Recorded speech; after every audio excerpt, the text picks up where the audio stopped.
Passport তো ready, তা কিসের এত টেনশন, কিসের এত দুশ্চিন্তা, কিসের এত ডিপ্রেশন, হতাশা?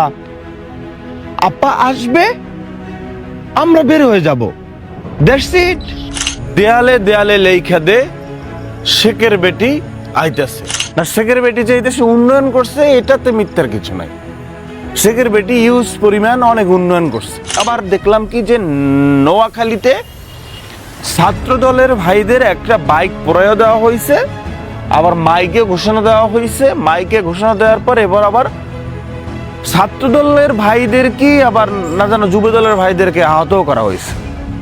মনে হচ্ছে যে শেখের বেটির যে ছেলেপেলে আছে বা তাদের যে সংগঠন, তারা মনে হচ্ছে ক্ষমতায় আছে। বিষয়টা এরকম হয়ে গেল না?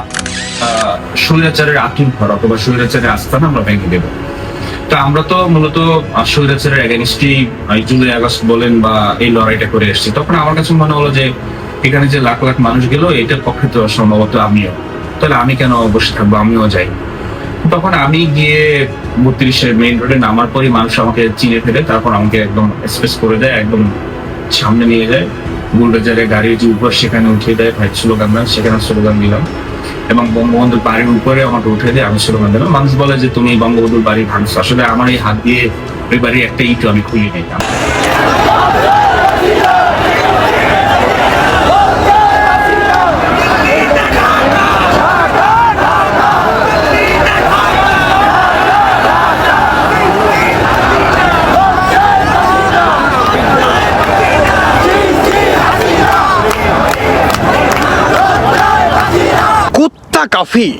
কুত্তা কাফি এখন শেখ হাসিনার হয়ে কথা বলছে।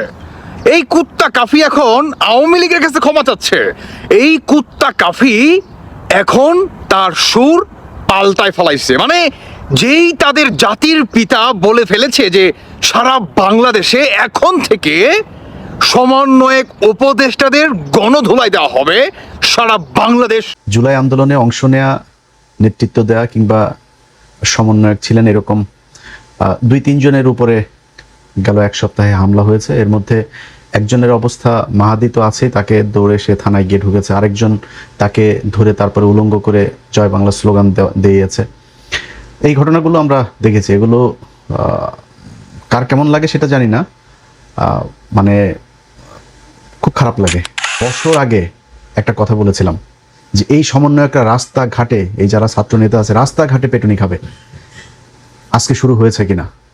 ছাত্রদের এতগুলো মানুষের রক্ত বিক্রি করে যারা নিজেদের পকেট গুছিয়েছে, এরা নাকি এদের কিছুই নাই।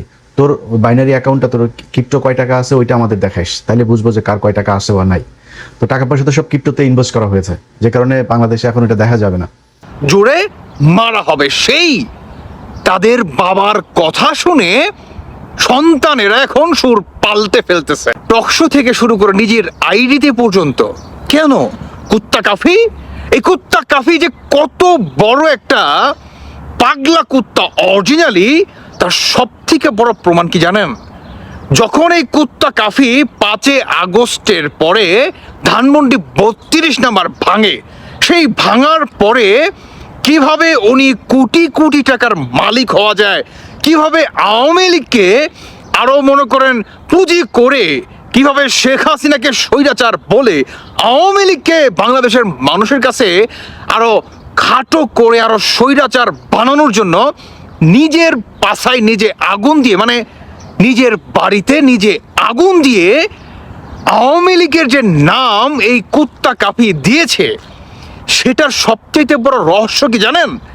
সেটির রহস্য হচ্ছে উনি আপনার 5 আগস্টের আগে এই কুত্তা কাফি কুত্তা নিয়ে একটা বই লিখেছে খুব ভালোভাবে। কেমন? সেই বইটা পড়ার পরে যাদের নাকি ভালোভাবে আপনার পায়খানা হচ্ছিল তাদের কষা হয়ে গেছে, মানে এমন তার বইয়ের অবস্থা। কবি কাফি এর বেশ কিছু কবিতা, তো কবিতার নাম দিচ্ছে গিয়া চতুর্থ ব্যক্তি। তো লিখছে, যে যাকে ভালোবাসে সে তাকে ভালোবাসে না, সে তাকে ভালোবাসে সে তাকে ভালোবাসে না। বুঝলাম না ব্যাপারটা। দিও আমায় ডাক কবিতার নাম। এখন আর কাঁদি না, কান্না জমা রাত, জীবনে চোখের জল শুকিয়ে গেল কখনো, রাতের বেলাতে দিও আমায় ডাক। মানে তার প্রেমিকাকে উদ্দেশ্য করে বলছে যে আমি এখন আর কাঁদি না, যদি তোমার চোখের জল কখনো শুকিয়ে যায় তাহলে আমার ডাক দিও। এবং তার বইয়ের যে লিরিক্সগুলা এমন পরিমাণ ডেঞ্জারাস, তাহলে এবার ভাবুন একটাবার, সেই বইকে মার্কেটে আপনার মানুষের কাছে প্রেজেন্ট করার জন্য, ইভেন সেটাকে লঞ্চ করার জন্য, সেই বইকে আপনার সোশ্যাল মিডিয়াতে বিভিন্ন প্ল্যাটফর্মে কিভাবে মার্কেট ভ্যালু করা যায়, সেটা কিভাবে করবে, সেটারই হচ্ছে টোপ ছিল নিজের বাড়িতে নিজে আগুন দিয়ে আওয়ামী লীগের নাম দেওয়া। কুত্তা কাফি মানুষ কিন্তু এগুলো ভুলে যায়নি। তার সব থেকে জলজান্ত প্রমাণ হচ্ছে তাদেরই নিজেরই কথা গত 1 বছর আগে। কাফি, যিনি সোশ্যাল মিডিয়ায় ব্যাপক আলোচিত এবং সম্প্রতি তার বাড়িঘর পুড়িয়ে দিয়েছে। যেখানে আপনি একটা মন্তব্য করেছিলেন যে আসলে ভাইরাল হওয়ার জন্য যে কেউ যে কোনো কিছু করতে পারে, এমনও হতে পারে সে নিজের বাড়ি নিজে আগুন দিয়ে জ্বালিয়ে দিয়েছে। আসলে নুরুজ্জামান কাফিকে সে আলোচিত ব্যক্তি, সমালোচিত ব্যক্তি, এবং সম্প্রতি বইমেলার পরিবেশ নিয়ে একটু গন্ডগোল হয়েছিল। তো আমাকে প্রথমেই বলেন যে বইমেলার বিষয়টা বলেন, যে সম্প্রতি তাকে আর দেখতে পাচ্ছি না, বা আসলে তার এই যে কবিতা লেখা সবাই লিখতে হবে, একটু যদি মন্তব্য করতেন। হ্যাঁ, আমার কাছে একজন সচেতন নাগরিক হিসেবে যেটি মনে হচ্ছে, তিনি এখন রাজনীতি নিয়ে ব্যস্ত। নতুন দল হচ্ছে, সেখানে তার কী পদ প্রদর্শন হবে, তার এলাকায় তিনি নির্বাচন করতে চান। আসলে কবিতা বলেন, এইসব যা তার চেষ্টা বলেন, সব কিছুই কিন্তু ভাইরাল হওয়ার চিন্তা থেকে। দেশকে ভালোবেসে তারা আসলে কিছু করেনি, করছে না। বিশেষ করে কাফির মতো যারা দেশকে ভালোবেসে যদি কিছু করতো তাহলে ভাইরাল হওয়াটা লক্ষ্য থাকতো না। উদ্ভট কিছু দিয়ে বই বের করে জনগণকে বোকা বানানোর চেষ্টা চলতো না।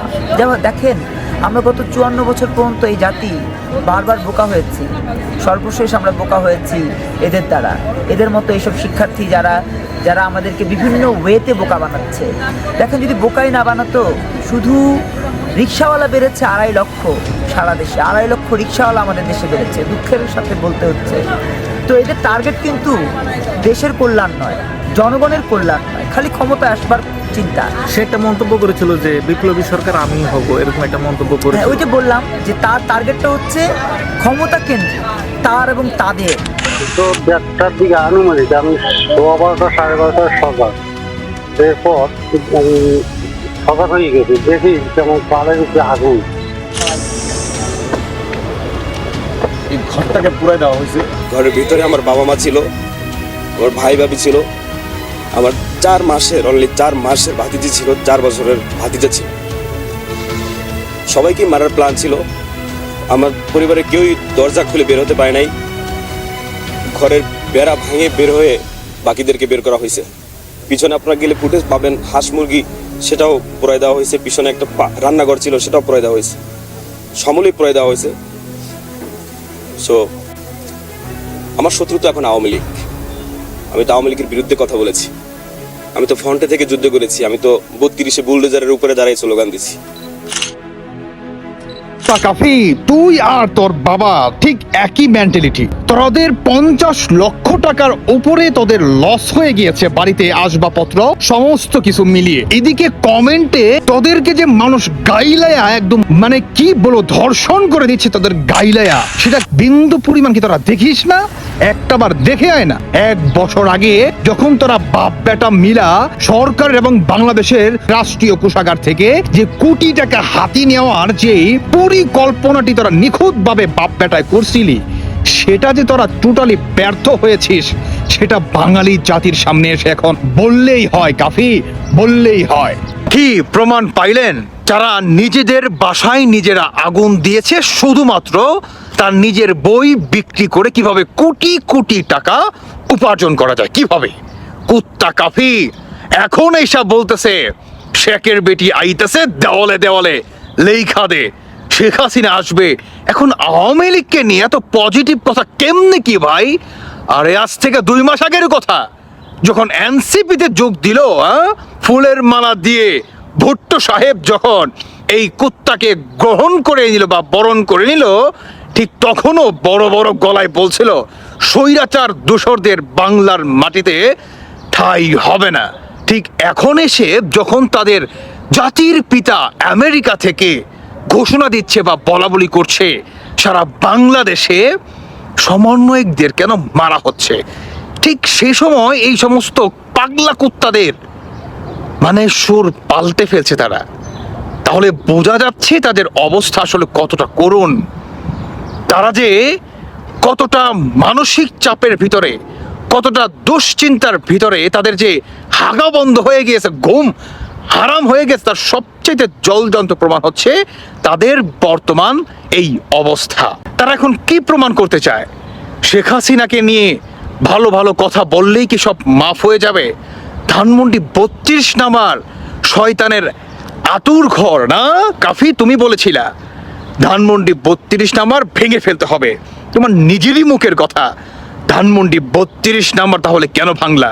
তুমি এখন শেখ মুজিবুরকে বঙ্গবন্ধু বলে তুমি ডাকছো, আর 5ই আগস্টের পরে সেই বঙ্গবন্ধুকেই তুমি শয়তানের আতুর ঘর বানায়া 32 নাম্বার ভাঙ্গা ফেলাইছো। মানুষ তো এত বোকা চৌধুরী নয় কাফি, মানুষ এত বোকা চৌধুরী নয়।